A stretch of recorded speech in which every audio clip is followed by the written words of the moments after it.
जय हिंद दोस्तों, कैसे हैं आप सब। हर हर महादेव। दोस्तों आज की वीडियो में मैं आपको केदारनाथ यात्रा का संपूर्ण वर्णन दूंगा, जिसमें से आपको यह बताऊंगा कि आपको केदारनाथ यात्रा कैसे करनी है, कहां से आपकी यात्रा शुरू होती है और कहां पर अंत होती है, केदारनाथ यात्रा में रुकने की क्या व्यवस्था है, केदारनाथ यात्रा में आपको खाने पीने की भी क्या व्यवस्था है, साथ ही साथ ये जो 16 से 18 किलोमीटर की ट्रैक है, इस ट्रैक के दरमियान आपको क्या क्या सुविधा मिलेगी, साथ ही साथ आपको इस ट्रैकिंग को करने के लिए आपको कितना समय लगेगा, और भी केदारनाथ की यात्रा से जुड़ी हर बातों का विस्तारपूर्वक वर्णन करूंगा और सभी बातों को मैं स्पष्ट रूप से आपको आज की इस वीडियो पे बताऊंगा। दोस्तों अभी कुछ दिनों पहले मैं केदारनाथ की ग्रुप टूर लेके गया था, यात्रा बस की तरफ से ग्रुप टूर गया हुआ था। तो इस ग्रुप टूर में हमको ठंड का भी सामना करना पड़ा, तो आप पर्याप्त मात्रा में अपने गर्म कपड़े भी रखिएगा ताकि आपको किसी भी तरीके की कोई कठिनाई ना हो केदारनाथ यात्रा करने के लिए। तो दोस्तों आज की वीडियो में मैं आपको हर एक चीज बताऊंगा, बने रहिएगा, एक एक करके सारी बातों को विस्तारपूर्वक वर्णन करता हूं, जिससे आपको केदारनाथ यात्रा करने के लिए काफी सहूलियत मिले और आपका कुल खर्चा भी कम आ जाए। और एक चीज बताना चाहूंगा दोस्तों आपको कि अभी मैंने कुछ दिन पहले एक और वीडियो निकाली थी केदारनाथ यात्रा की, लेकिन वो जो वीडियो थी वो केदारनाथ के कपाट खुलने साथ ही जो चीजें थी और जो उनकी रेट्स थी वो मैंने वीडियो बनाई थी। लेकिन अभी जो मौजूदा स्थिति है, करंट जो रेट्स चल रहे हैं, प्राइस चल रहे हैं, वो सबकी इस वीडियो में मैं आपको जानकारी दूंगा। चलिए वीडियो को आरंभ करते हैं। हर हर महादेव। तो दोस्तों यात्रा शुरू होती है मेरी हरिद्वार से। मैं ट्रेन के माध्यम से विभिन्न शहरों से अगर आप आना चाहते हैं तो ट्रेन के माध्यम से आप हरिद्वार पहुंच सकते हैं, या नहीं तो चाहे योग नगरी ऋषिकेश भी पहुंच सकते हैं। तो दोस्तों मेरी यात्रा शुरू होती है हरिद्वार से और मैं हरिद्वार उतरा रेलवे स्टेशन में, और रेलवे स्टेशन के ठीक सामने बना हुआ है बस स्टैंड। तो मैं वहाँ से बस टैक्सी जो भी मुझे वहाँ से मिली वो मैं हायर करके वहाँ से मैं अपने सोनप्रयाग के लिए प्रस्थान कर पड़ा, क्योंकि मेरी जो होटल बुक थी वो सीतापुर में थी। हालांकि सीतापुर और सोनप्रयाग दोनों 1 से 1.5 किलोमीटर के फासले पे हैं, तो मैं सीतापुर में मेरी होटल बुक थी, और सोनप्रयाग से आपको मालूम है कि आपको वहाँ से बुलेरो सूमो जो कि उत्तराखंड गवर्नमेंट द्वारा चलती है, वहाँ से आपको जाना पड़ता है गौरीकुंड। तो मैं यहाँ से बस पकड़ा, जो कि मेरी बस जानी थी सोनप्रयाग तक। तो यहाँ से आपको सोनप्रयाग जाने में लगभग 8 से 9 घंटे लगते हैं, अगर आपको ट्रैफिक जैम नहीं मिला तो। वही अगर आपको ट्रैफिक जैम ज़्यादा मिलता है तो फिर आपको उतना ही विलम्ब होता जाएगा। दोस्तों बस का किराया जो था सोनप्रयाग तक का, दोस्तों वो था आपका 600 रुपये। और मैं ये जो बस बुक किया हुआ था, ये बस बुक किया था मैंने redbus.com से, जो कि आपका 600 रुपये पुशबैक सीट होती है, 600 रुपये पर पर्सन होता है, और वो आपको सोनप्रयाग 8 से 9 घंटे में छोड़ देगी अगर आपका ट्रैफिक जैम नहीं लगा तो। इस पूरे रोड जर्नी का आप आनंद उठाते जाएंगे, क्योंकि यहाँ से आपको प्राकृतिक दृश्य दिखेगा, बगल में आपकी गंगा नदी दिखेगी और साथ ही साथ एक साइड आपका पर्वत दिखेगा। तो ये जो सफ़र है बहुत ही ज़्यादा सुहाना होने वाला है। तो ये सफ़र आप आराम से 8 से 9 घंटे में बिता सकेंगे। लेकिन आपको सोनप्रयाग पहुंचने से पहले भी आपको 2 चीज़ों का और भी दर्शनीय स्थल है। चलिए आइए मैं उसके बारे में भी आपको बताता हूँ, ताकि अगर आप केदारनाथ आना चाहते हैं तो ये चीज़ों का भी आप आनंद उठाते चलें। सबसे पहला चीज़ है दोस्तों वहाँ पर धारी देवी का टेम्पल। दोस्तों ये धारी देवी का टेम्पल जो है ये आपके गंगा नदी के बीचों बीच में बनाया गया है, और ये टेम्पल पहले पानी में ही हुआ करता था। लेकिन जब डैम बना रुद्रप्रयाग का, तो रुद्रप्रयाग के डैम की वजह से पानी का जल स्तर काफ़ी ज़्यादा ऊंचा हो गया। इस वजह से इस मंदिर को जल स्तर से उठाकर कुछ हाइट पर रखना चाहा, और पंडितों द्वारा इस मूर्ति को उठाने का प्रयास किया गया। लेकिन ये मूर्ति उठी नहीं, क्योंकि माता की शक्ति बहुत ज़्यादा थी और किसी के सामने चली नहीं। बट बहुत पूजा अर्चना करने के बाद, यज्ञ करवाने के बाद पंडितों द्वारा एक 11 साल की कन्या से ये धारी देवी माता का मूर्ति को उठवाया गया, और तब जाके वो उठा। और जिस दिन ये मूर्ति उठी आपकी, वो डेट था 16 जून 2013, और इसी दिन आपके केदारनाथ में महाप्रलय आया था। आप सभी को वो प्रलय तो मेरे ख्याल से याद होगा। तो दोस्तों ये वही दिन था जब धारी माता की मूर्ति को उठाया गया और उधर केदारनाथ में महाप्रलय आ गया, जो कि डेट था 16 जून 2013।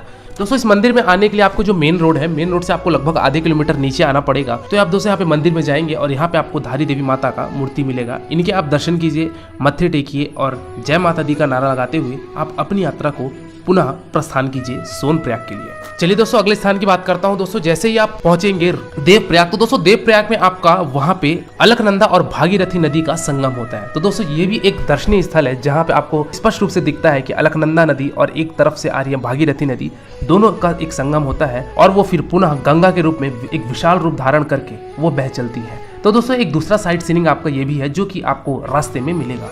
तो दोस्तों जैसे तैसे करके आप 8 से 9 घंटे में पहुंचेंगे सोनप्रयाग, और सोनप्रयाग में आप स्टे ले लीजिए। दोस्तों सोनप्रयाग में ही आपके बस पार्किंग है। अगर आप प्राइवेट व्हीकल से आ रहे हैं तो वहाँ पे आपको खुद की गाड़ी का भी आपको पार्किंग स्थल देखने को मिलेगा। तो आप सीतापुर में चाहे तो वहाँ भी स्टे कर सकते हैं अपनी गाड़ियों का, या नहीं तो चाहे तो आप सोनप्रयाग में आके अपनी गाड़ी पार्क कर सकते हैं। तो आपको दोनों ही जगह पे आपको पार्किंग मिलेगी, और आप वहाँ पे अपना स्टे बना सकते हैं जहाँ भी आपके होटल्स बुक हो। तो चलिए दोस्तों अगली बात करते हैं कि हमको अब रुकना कहाँ है और हमको क्या टैरिफ पड़ेगा। तो दोस्तों आपको ये बताना चाहूँगा कि सीतापुर में, सोनप्रयाग में बहुत नॉर्मल या फिर स्टैंडर्ड रूम्स आपको मिलेंगे, ज़्यादा हाई फाई लग्जरियस होटल नहीं मिलेगा। और अगर मैं कॉस्ट की बात करूँ दोस्तों तो 1000 रुपये पर बेड होता है, वहाँ पे बेड सिस्टम चलता है। 1000 रुपये बेड, 1200 रुपये बेड में आपको आराम से वहाँ स्टे कर सकते हैं। ऑफलाइन बुकिंग आप मत कीजिए, जो भी आप ऑनलाइन बुकिंग ही करके आइए ताकि आपको रूम के लिए ज़्यादा भटकना ना पड़े। और यहाँ पे आप नॉर्मल होटल रहते हैं, नीट एंड क्लीन होटल रहते हैं, बट जो भी रहता है वो एक नॉर्मल या फिर स्टैंडर्ड होटल रहता है। और उस रात आप विश्राम कीजिए और अगली सुबह उठिए। सोनप्रयाग से अब हमको चलना है गौरीकुंड के लिए, लेकिन सोनप्रयाग से गौरीकुंड जाने के लिए आपको यहाँ पे बोलेरो सुमो का लाइन लगेगा। दोस्तों ये रहा सोनप्रयाग, और ये सोनप्रयाग ज़्यादा बड़ा नहीं बल्कि एक छोटा सा टाउन है जहाँ पे आपको कुछ होटल्स देखने को मिलेंगे, कुछ यहाँ पे दुकान देखने को मिलेगी और साथ ही साथ 1-2 क्लॉक रूम देखने को मिलेगा और एक पार्किंग लॉट है। तो दोस्तों ये रहा आपका सोनप्रयाग, छोटा सा, ज़्यादा बड़ा नहीं है। सामने दोस्तों आपको यहाँ पे ये जो शेड दिख रहा है, ये शेड के नीचे आपके यात्रा पर्ची का वेरिफिकेशन होता है और साथ ही साथ यहाँ से घोड़े खच्चर लेना चाहते हैं सोनप्रयाग से तो वो भी यहाँ से आप पर्ची कटवा के अपनी यात्रा शुरू कर सकते हैं। दोस्तों यहाँ से आपको ये जो लाइन देखने को मिल रही है, ये लाइन है गौरीकुंड के लिए सुमो बोलेरो के लिए। दोस्तों सोनप्रयाग से गौरीकुंड जो आपकी सुमो बोलेरो चलती है जिसका किराया मात्र 50 रुपये होता है। तो दोस्तों ये गाड़ी जो आपको मिलती है ये सोनप्रयाग से मिलती है, जो कि उत्तराखंड द्वारा ये गाड़ी चलवाई जा रही है। तो दोस्तों यहाँ पे इसकी लाइन लगभग आपको आधा 1 किलोमीटर देखने को मिलेगी, बट ये लाइन बहुत ही जल्दी आगे बढ़ती है, जिसमें से आप मान के चलिए कि 1 से 1.5 घंटा आपको लगेगा और आपको सुमो बोलेरो मिल जाएगी और आप पहुँच जाएंगे गौरीकुंड। तो दोस्तों यहाँ से यात्रा शुरू होती है मेरी गौरीकुंड के लिए। मैं सुमो लिया, मुझे सुमो मिलते साथ ही लगभग 10 मिनट में मैंने गौरीकुंड पहुँच गया। 50 रुपये का चार्ज होता है, मैंने ड्राइवर को दिया और मैं गौरीकुंड पहुँचा। अब एक चीज़ ये बताना चाहूँगा कि सुमो बोलेरो में अगर आपकी फैमिली बड़ी है तो ये मत सोचिए कि एक ही गाड़ी में हम सब आ जाएं या फिर 2 गाड़ी में हम अपनी फैमिली को लेकर आ जाएं। आगे पीछे रहिएगा क्योंकि लाइन में सभी कोई रहते हैं। अल्टीमेटली आपको पहुँचना आखिरी गंतव्य पे है, वो है गौरीकुंड। तो आगे पीछे भी अगर सुमो बोलेरो मिलती है तो आप घबराएं नहीं, धैर्य रखिए, सबको गाड़ी मिल जाएगी। तो दोस्तों यहाँ गौरीकुंड पहुँचे और गौरीकुंड से आपकी पदयात्रा शुरू होती है। हालांकि 2013 के पहले गौरीकुंड तक सारी बसेस जाती थी, इवन आपका यहाँ पे पार्किंग भी हुआ करता था। तो दोस्तों ये है आपका केदारनाथ का फूड ट्रैक जो कि लिखा हुआ है 16 किलोमीटर, लेकिन 16 किलोमीटर तो नहीं है, लगभग आपका 18 से 20 किलोमीटर की ये ट्रैकिंग होती है और आप गौरीकुंड से यात्रा शुरू की। दोस्तों ये है आपका गौरीकुंड का कुंड, यहाँ पे आपके गौरी माता के मंदिर भी देखने को मिलेंगे। तो आप इस कुंड में भी आप चाहें तो स्नान भी कर सकते हैं, दर्शन कीजिए, माता के यहाँ मत्थे टेकिए और अपनी यात्रा प्रस्थान कर दीजिए आप केदारनाथ के लिए। यहाँ से आपकी पदयात्रा शुरू होती है। चलिए आइए मैं घोड़े खच्चर की भी रेट बता देता हूँ। दोस्तों पुराने रेट छोड़ दीजिए, नए रेट अगर मैं बात करूँ तो दोस्तों जो गौरीकुंड से आपका केदारनाथ का जो घोड़े खच्चर का चार्ज होता है वो आपका लेते हैं 2500 रुपए लेते हैं, यानी कि 2500 रुपए लेते हैं एक बार का, और रिटर्न का लेते हैं वो 1740 रुपए। वही अगर मैं दोस्तों बात करूँ आपकी डोली की या फिर आपकी बात करूँ पालकी की तो वो वजन के हिसाब से होता है, जो कि उसका रेट भी 7000 से 9000 10,000 रुपए होता है डोली का और पालकी का। तो आप चाहें तो ये सब चीजें ले सकते हैं। और मेरी यात्रा शुरू हो जाती है केदारनाथ के लिए। 1 किलोमीटर की मैंने ये यात्रा करी। दोस्तों हम कुछ पैदल यात्रा शुरू करने के बाद हमारा केदारनाथ की जो दूरी है वो लगभग 10.5 किलोमीटर अभी और भी बची हुई है। आपको वहाँ पे आगे भीमबली आएगा और भीमबली दोस्तों वो स्थान है जहाँ से आपको बहुत ज़्यादा हैवी चढ़ाई देखने को मिलेगी। भीमबली दोस्तों आपको एक पुल पार करना है और पुल के बाद आपकी जो बची हुई यात्रा रहेगी वो यात्रा आपकी इतनी दुर्लभ रहेगी कि आपकी सांस बहुत ज़्यादा फूलेगी और आप 100-200 मीटर से ज़्यादा एक बार में एक सांस में नहीं चल पाएंगे। चलिए आइए आगे का सीन मैं आपको और भी दिखाता हूँ। दोस्तों आगे आप जैसे चलेंगे तो आपको भीमबली से थोड़ा सा पहले आपको एक GMVN का वहाँ पे आपको रेस्टोरेंट मिलेगा। तो अगर आप भोजन करना चाहते हैं तो GMVN के वहाँ पे आप ठहर के अपना भोजन भी कर सकते हैं, या फिर चाहें तो आप कुछ वहाँ पे नाश्ते के रूप में भी कर सकते हैं। दोस्तों जगह जगह पे आपको वहाँ पे नींबू पानी, चाय की व्यवस्था, वॉशरूम की व्यवस्था, पानी पीने की व्यवस्था, हर प्रकार की आपको व्यवस्था मिलेगी। इवन आपको वहाँ पे RO का गर्म पानी भी आपको मिलेगा। तो अगर आप गर्म पानी भी पीना चाहते हैं तो उन सभी चीज़ों की आपको वहाँ पे बंदोबस्त देखने को मिल जाएगी, जो कि GMVN द्वारा है।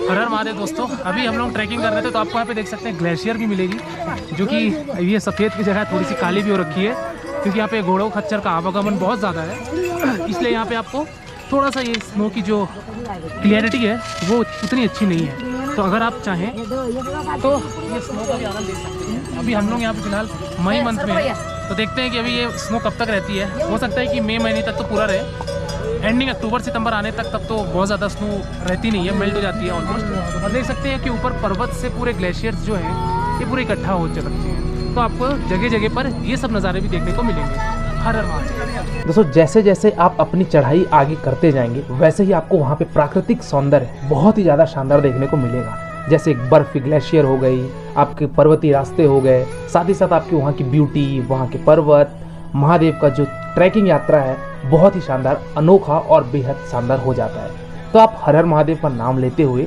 आप महादेव की तरफ प्रस्थान करते चलिए। और हमको लगभग ये यात्रा करने में 9 से 10 घंटे लग गए।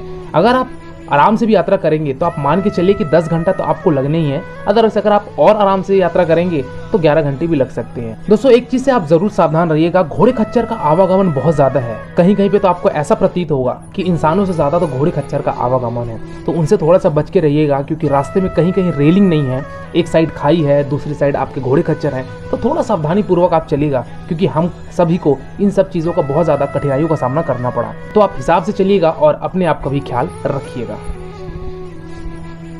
सबसे बड़ा प्रश्न दोस्तों भक्तों को मन में ये आता है कि केदारनाथ में ऊपर स्टे की क्या व्यवस्था है। तो दोस्तों मैं आपको बताना चाहूंगा कि जैसे ही आप अपनी यात्रा करते जाएंगे तो आपको एक बेस कैंप मिलेगा, और इस बेस कैंप पे आपको दोस्तों हाउस हट मिलेंगे और साथ ही साथ आपको टेंट की भी व्यवस्था मिलेगी। हाउस हट की बुकिंग और टेंट की बुकिंग आपकी GMVN की ऑनलाइन वेबसाइट है एक, उस वेबसाइट में जाके आप अपनी बुकिंग करवा सकते हैं। हाउस हट अगर आपको नहीं मिलता है तो आपको टेंट मिल जाएगा, 400 रुपये पर बेड पर नाइट मिलता है। और इस टेंट में आपके लगभग 10 लोग रहेंगे, जो कि एक डॉर्मेट्री सर्विसेज कह सकते हैं। यहाँ पे आपको गद्दे रजाई दोनों ही दिए जाएंगे, तो आप इस टेंट में अपना स्टे बनाकर अपनी रात गुजार सकते हैं अगर आपकी बुकिंग नहीं हो पाई है अगर होटल्स में। तो वही अगर बात की जाए प्राइवेट होटल्स की, तो प्राइवेट होटल्स भी बहुत लिमिटेड है, जिसकी जानकारी अभी आगे मैं आपको वीडियो पर दूंगा और दिखाऊंगा भी।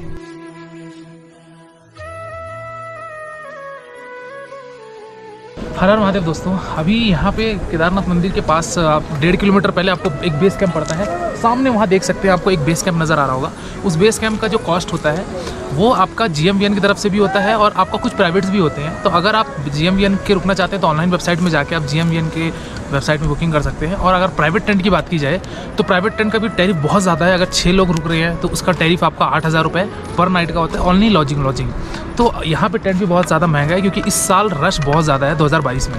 तो दोस्तों यहाँ पे केदारनाथ मंदिर कैंपस के सामने यहाँ पे मैं हूँ, और आप जो भी बुकिंग करवाना चाहते हैं पहले बुकिंग करा लीजिएगा, क्योंकि होटल्स के बहुत ज़्यादा यहाँ पे प्रॉब्लम हो रही है। हर हर दोस्तों मंदिर से ठीक आधा किलोमीटर पहले आपका एक पड़ता है हेलीपैड, और इसी हेलीपैड में आपकी जो गुप्तकाशी, सिरसी, फाटा, ये सबसे जो उड़ान भरती है हेलीकॉप्टर, वो इसी हेलीपैड पे आगे उतरती है। और इस हेलीपैड में उतरने के बाद जो यहाँ यात्री उतरते हैं वो इस लाइन में लगकर महादेव के दर्शन करते हैं, क्योंकि हेलीकॉप्टर की जिसकी बुकिंग होती है दोस्तों, उनको दर्शन करने के लिए टाइम काफ़ी कम दिया जाता है। तो यहाँ पे 1 बाय 1 हेलीकॉप्टर आती है, यहाँ पे सवारी को उतारती है और उन सवारी को उठाकर वापस गुप्तकाशी लेके जाती है।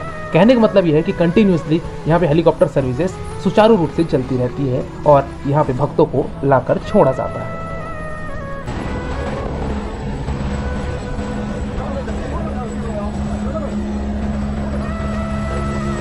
तो दोस्तों ये है हमारे महादेव का मंदिर प्रांगण, जिसका हम बेसब्री से इंतजार कर रहे थे। काफ़ी मशक्कत के बाद हमको महादेव के मंदिर के दर्शन हुए और हम कतार में भी लगकर महादेव के दर्शन अवश्य करेंगे। लेकिन पहले हर हर महादेव का जोर से आप कमेंट सेक्शन में नारे लगा दीजिए।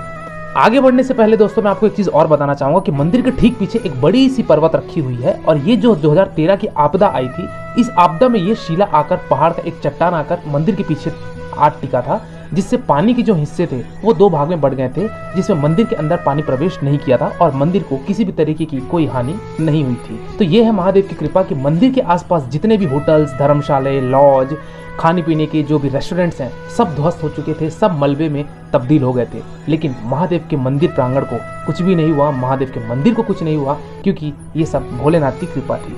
तो दोस्तों इस प्रांगण में आप आएंगे तो कहा जाता है कि स्वर्ग कहिए चाहे केदारनाथ, बात एक ही है। ये जब आप यहाँ पहुंचेंगे तब आपको इस चीज का अनुभव होगा कि स्वर्ग कहिए या फिर महादेव का मंदिर, दोनों की बात एक ही है। तो दोस्तों हम यहाँ पे मंदिर के आसपास रहे, यहाँ पे प्राकृतिक सौंदर्य देखे, महादेव के दर्शन किए और महादेव की भक्ति में लीन हो उठे।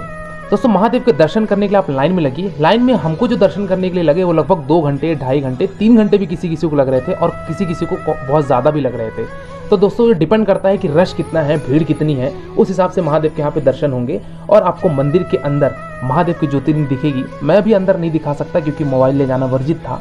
तो दोस्तों आप महादेव के दर्शन कीजिए, हर हर महादेव का नाम लेते हुए आप अपनी मनोकामनाएं मांगिए।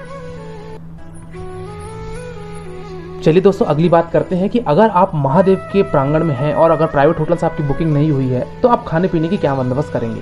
दोस्तों जहाँ पे हेलीपैड था, हेलीपैड के थोड़ा सा आगे आपको यहाँ पे एक अन्नपूर्णा रेस्टोरेंट देखने को मिलेगा।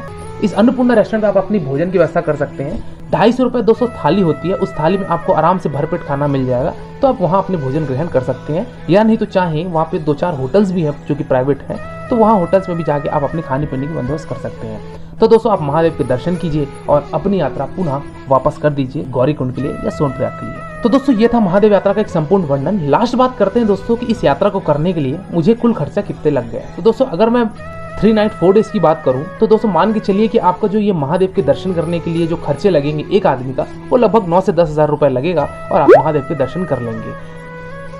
तो दोस्तों ये था केदारनाथ यात्रा का संपूर्ण वर्णन। इसके बाद भी अगर आपको कोई डाउट है या फिर अगर आपके मन में कोई विचार है, कोई संशय है, तो आप कमेंट सेक्शन में जरूर पूछिएगा। अदरवाइज आप चाहें तो मेरे इंस्टाग्राम यात्रावास आईडी में विजिट करके जो भी आपके प्रश्न है वो प्रकट कीजिए।